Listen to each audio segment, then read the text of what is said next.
Good morning. Actually, it's still morning. It's 11:58 here on the East Coast.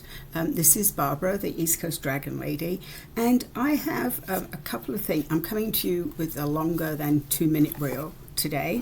As I said yesterday, it was a rainy, cool Saturday here on the East Coast of the United States.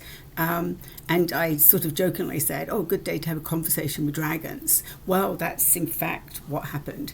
They're still, actually, I've still got one behind me, reminding me of all the other things I've got to talk about. So, yes, I had long conversations yesterday. And as I do every day, I pull a card. Recently, I've been using a deck, which is the Universal Dragon by Carla Morrow, this beautiful deck. It's an oracle deck. It has just a short paragraph, and I feel that that's always appropriate. And the last 2 weeks have been sort of spot on for me, and I have a feeling for a lot of you as well. So today's dragon that has stepped forward is the water dragon. And when I first saw this is hibernation. I was like, wait, I'm not ready for hibernation. But then when you read it, this is sort of, actually, I'll show you again the image. First of all, I thought it was a snake. It is dragon, but it's just slightly different form. And I'm used to seeing something other than a typical dragon, which is a whole nother series that I'll talk about at some point. There's a lot of things coming together. So I will talk about what hibernation means. So he settles down in the quiet of the cave, cool, dark, and alone, ready for the sleep that will rejuvenate and transform. This water dragon asks you to reach deep within yourself and tap into a hidden reservoir of stillness. The project you have been working on will have an end. Make sure you take a long break before you start something else. Your soul is tired and calling out for deep rest of hibernation. Distance yourself from anyone who drains you. Turn off all electronics and just close your eyes, breathe and sleep. Be still. Everything will be waiting on the other side. So even though that is about hibernation, I think for me, it's the being still. And as a lot of you know, that's one of the things that dragons tell me, and I usually pass on to you, is if you want to connect with your dragons, just be still. So it's being in that stillness, being in your heart, shutting off your brain. The electronics for a lot of us is hard, but I think even though we can't turn them off for a long period of time, if you can, that's great. It's turning them off at night, turning off those, that keeps going all night if you're not careful, because people seem to be awake 24/7 these days. Shut that down. We've all heard these messages before, but sometimes it's good just to remember that before we go from one project to another, or before one thing ends and a new thing starts, we need to rest in between.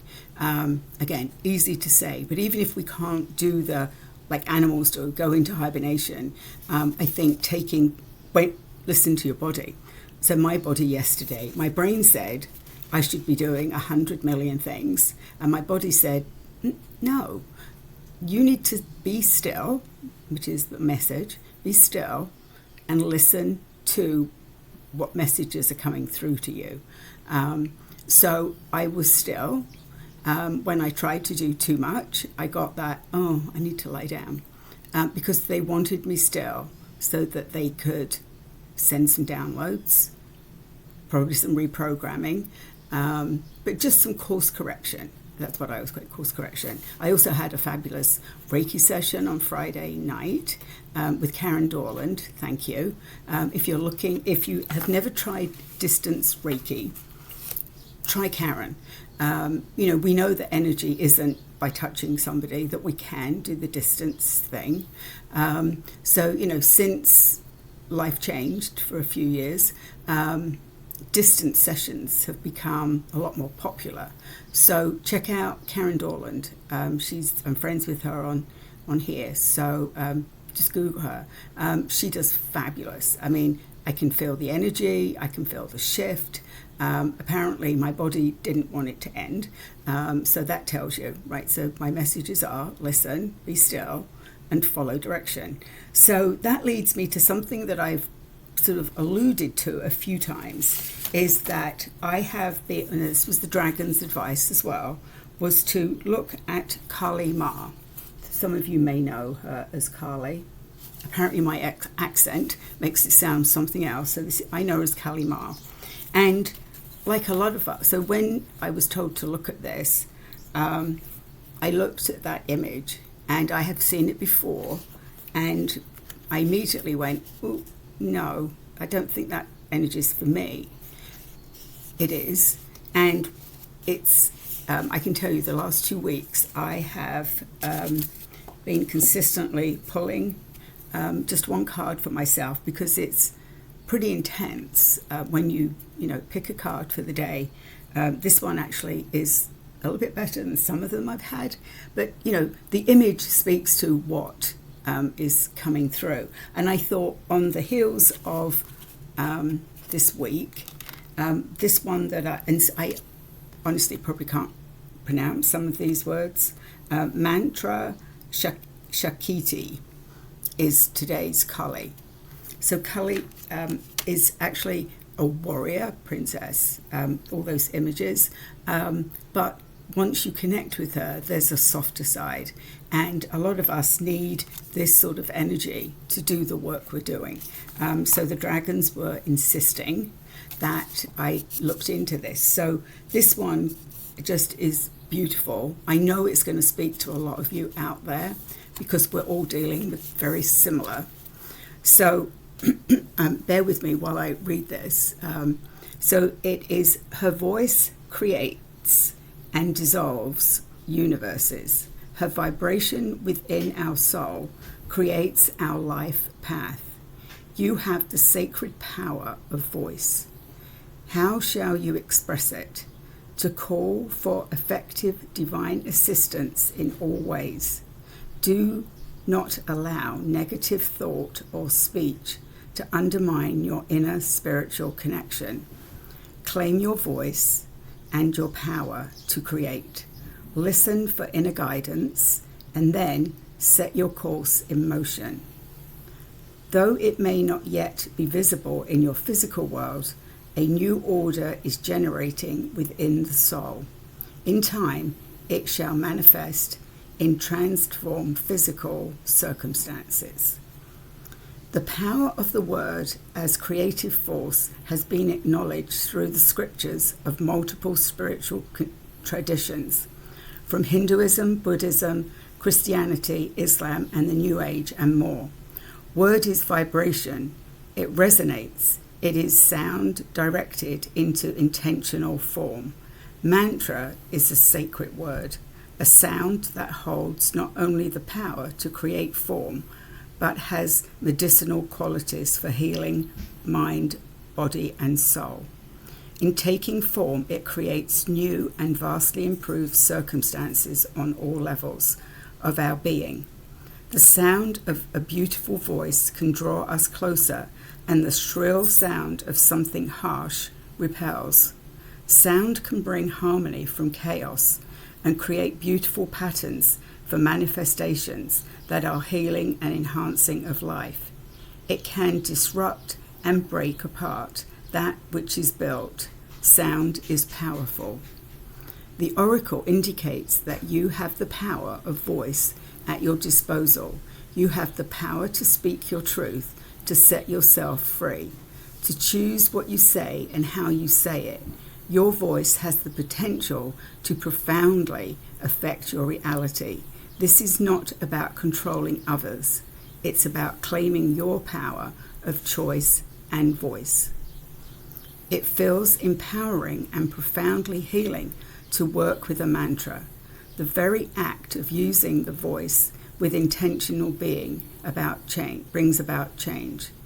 It reconnects us to our divine empowerment, the innate creative ability we were granted along with our voice.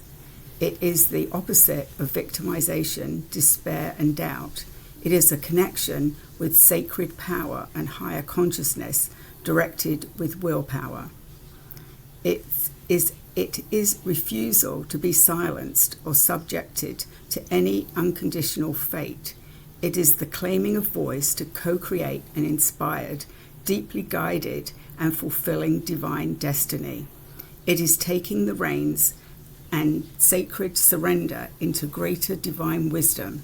Mantra is a pathway of connection to the highest self and the ancient ones of divine wisdom that continually watch over and guide humanity's spiritual evolution. I'm going to leave it there. I will actually put in the comments the invocation. So that gives you a taste, if you don't know Kali Ma, that gives you a taste of how powerful. And also, as I always say, there are no coincidences. You can't make this up. Here are two, well, they are connected, two different ways of getting messages which turned out to be similar. And before I end, I also wanted to say not only is our voice very powerful, and if and all of us struggle at some time in our lifetime or our time here on earth to use our voice effectively. One of the things that I was given, I think it was like 2 years ago, and it was profound for me because I was given the power of seeing, no, not the power, I was given the sight of seeing the power behind words. And the message I got was, I will never see words the same again. It was something that was clearly directed at me. It was a work issue. And I was told that it was just a document. But I could actually see, I could see the person who had actually spoken it. And I could see, which was really sad for me, I could see their anger and their hate.